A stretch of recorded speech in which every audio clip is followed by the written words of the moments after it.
notifications en cliquant sur la petite cloche pour être informé de la sortie des nouvelles vidéos. Bonjour les loulous, bienvenue dans une nouvelle vidéo de la maîtresse dans mon cartable. Aujourd'hui, nous allons travailler sur la technique opératoire de la multiplication par un nombre à deux chiffres. Alors les loulous, avant de faire celle-ci, vous devez absolument avoir vu la vidéo de la multiplication par un nombre à un seul chiffre, parce que je vais m'appuyer sur ce que j'ai expliqué dans l'autre vidéo pour vous expliquer celle-là, pour pas tout recommencer du début. Alors on y va, parce que la multiplication, si on ne prend pas un exemple, c'est très compliqué, parce qu'on va te parler en termes d'unités, dizaines, centaines, fois unité, dizaines, centaines, c'est imbuvable. Il faut vraiment prendre un exemple pour essayer de comprendre. C'est parti? Alors, mon nombre d'en haut, il peut avoir un nombre de chiffres n'importe lequel. Nous, pour se faciliter la tâche, on va choisir un nombre qui a 4 chiffres.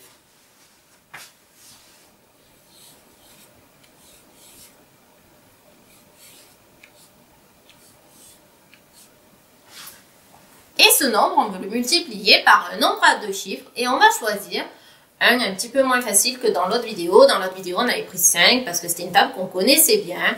On va choisir un entre deux. On va prendre 26.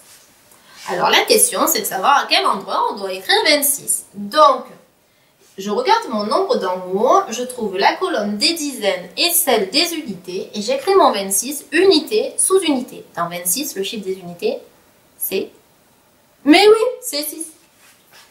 Donc, j'écris en premier mon 6 et après, j'écris tout ce qu'il y a avant. Là, en l'occurrence, il n'y a rien que nous. Mon signe multiplié, je le mets au début et je trace mon trait pour pouvoir calculer. Alors, les loulous, comme dans la multiplication par un nombre à un chiffre, il vous faut créer ici une colonne dont on va se servir pour écrire les retenues.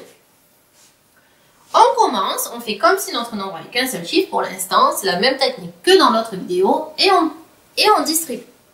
Alors, 6 fois 7, oui, 42. Si on ne sait pas, on regarde dans sa table de multiplication, parce que là, ce qui importe, c'est de savoir la poser.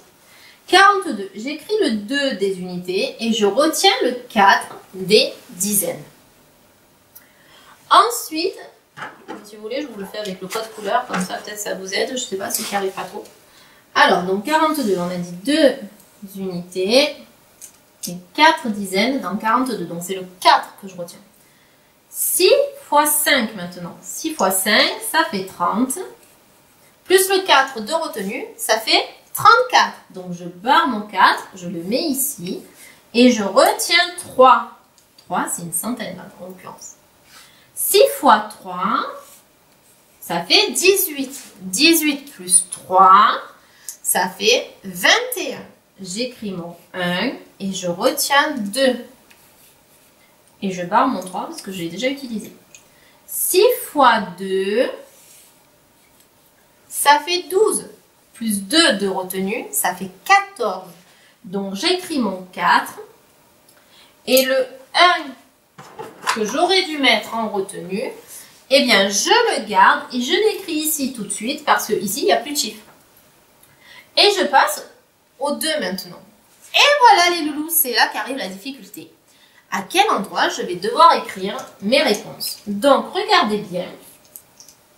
En fait, ce qu'il faut garder dans votre tête, c'est que 26, c'est 20 plus 6. Le 6, c'est bon, on l'a fait. On a calculé ici déjà. Hein? Donc, si je regarde bien, ici, j'ai calculé 2357 fois 6. Et j'ai écrit la réponse sur cette ligne. Donc, il me reste à calculer 2357 fois 20. Et je vais écrire la réponse sur cette ligne, sur la ligne en dessous. Et après, je ferai l'addition des deux et j'aurai bien trouvé 2357 fois 20 plus 6, 26. Et j'écrirai la réponse ici, en bas. Alors, quand je veux faire un nombre multiplié par 20, il faut que je vois que dans 20, on a le 2 de la colonne des dizaines et le 0 dans la colonne des unités. Donc, je vous rappelle les loulous que pour multiplier un nombre par 20, c'est pareil que de le multiplier par 2 et de le multiplier par 10. Et que quand je multiplie un nombre par 10, je dois mettre un 0 à la droite du nombre. Donc, mon nombre sur la deuxième ligne, il commencera toujours par un 0. Parce qu'ici, je vais considérer un nombre qui est dans la colonne des dizaines. Et c'est pour ça que maintenant, je peux faire 2357 fois 2 sans me préoccuper du 0 du 20 parce que je m'en suis déjà occupée avant même de commencer. Et donc, on y va. 2 fois 7, ça fait 14. Très bien. Donc, j'écris mon 4 et je retiens 1. Et vous voyez, elle est là l'importance de ma colonne des retenues parce que sinon, il y aurait des chiffres de partout et je ne comprendrais absolument plus rien.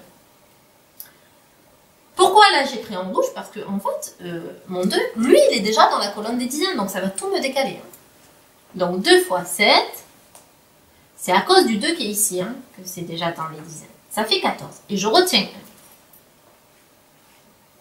1. En fait, là, il suffit de comprendre la technique et de procéder case par case et d'écrire à chaque fois dans la case suivante. Et on s'en fiche de savoir dans quelle case on doit écrire. On avance. 2 fois 5, ça fait 10, plus 1, ça fait 11. Donc, j'écris mon 1 des unités et je retiens encore 1 pour les dizaines. 2 fois 3, ça fait 6, plus le 1 de retenue, ça fait 7. Bon, mais là, j'ai plus de retenue. Donc, je barre mon 1 et il n'y a pas de retenue. Il n'y a pas toujours des retenues, les loups. 2 fois 2, ça fait 4. Voilà. Et maintenant que j'ai trouvé 2357 fois 6 et que j'ai trouvé 2357 fois 20, parce que fois 2 et j'ajoute un 0 à cause du 10, j'ai plus qu'à faire l'addition pour trouver 2357 fois 26. On y va les loulous, addition. 2 plus, je vais réécrire peut-être le plus ici, là. On ne voit pas trop. Hop. Voilà. 2 plus 0, ça fait 2. 4 plus 4, ça fait 8. Ah, mon tableau, il fait une vague et du coup, c'est pas facile. 1 plus 1, ça fait 2. C'est essayez d'écrire au-dessus. Tant pis pour la grandeur des chiffres. 4 plus 7, ça fait 11 les loulous. Et là, il y a une retenue. Alors, regardez bien. Je pose le 1 des unités et le 1 des dizaines, je vais le mettre en retenue ici cette fois. Parce que là, c'est une addition. Et que dans les additions, les retenues, on les met au-dessus. 1 plus 1, 2, plus 4, 6. Et donc, 2357 fois 26, ça fait 61 282. Et pour arriver à le lire, les loulous, je vous rappelle, 1, 2, 3, je mets un petit point. Et je sais que ici, c'est l'endroit où je dois dire le mot 1000. Donc, ça fait 61 282. Dans une autre vidéo, les loulous, je vous expliquerai comment calculer l'ordre de grandeur d'un résultat avant de faire le calcul pour que vous puissiez savoir si vous vous êtes franchement trompé ou si votre réponse, elle est possible. Voilà mes loulous, j'espère vous avoir aidé. Je vous souhaite une bonne journée et je vous dis à bientôt pour une nouvelle vidéo de La maîtresse dans mon cartable. Ciao ciao!